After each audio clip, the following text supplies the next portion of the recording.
Hey guys, so today I want to talk about influencing without authority. And to highlight how powerful this can be, I want to share a little bit of a story. Years ago, I was tasked with leading the integration for a company that we had acquired down in Corpus Christi. It was a very important acquisition to the company. All of the employees genuinely cared. They had an incredibly strong culture, and people just knew how to get things done. Now, integrations can be challenging. There's inevitably going to be butting of heads that occurs. And after being there for, 6 months to a year, something like that, I sat down with one of the managers, and he had aspirations to grow in the company. He'd been with him for a very long time. He said, "Sean, I would really like to talk about how I can become the director of operations for the entire facility." I said, "Yeah, great. Let's talk about it. Why do you want to do this?"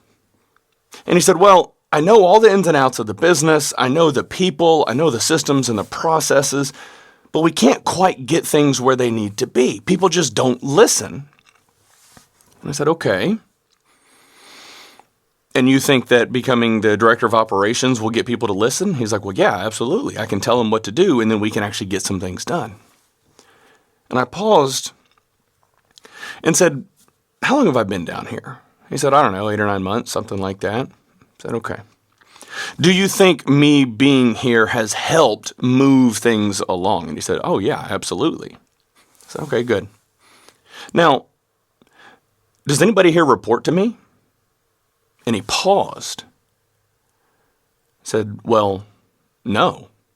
I said, "Okay, but you just said that me being down here has substantially helped in terms of getting things across the finish line." "Okay, well, yeah, I guess you're right. Why is that?" And he said, "Well, you're helpful. You solve problems, and the people here respect you and trust you." And I said, "Yeah, all of those things are true. And again, nobody reports to me." And it got me thinking, what are the things that people need to focus on to be able to move the needle and get things done when they need to get done, even if the people don't report to you? And I think we can break this down into 3 primary areas. First, you have to have credibility. You have to know what you are talking about. Because, interestingly, when you know what you're talking about, people have a tendency to listen to the things that you say. The second is going to be relationships. When you genuinely care about the people on your team, the people that are around you, they pick up on it. That energy is infectious. Whenever you walk into a room and instead of saying, "Hey, where are we at on this project?" say, "Hey, how was Timmy's baseball game? Did he win?" All of a sudden, people know that Sean cares, that Sean listens, that it's not just transactional, that Sean actually cares about me and my family and my team. That builds an incredible amount of trust in the process. The last thing that I want to touch on is asking the right questions.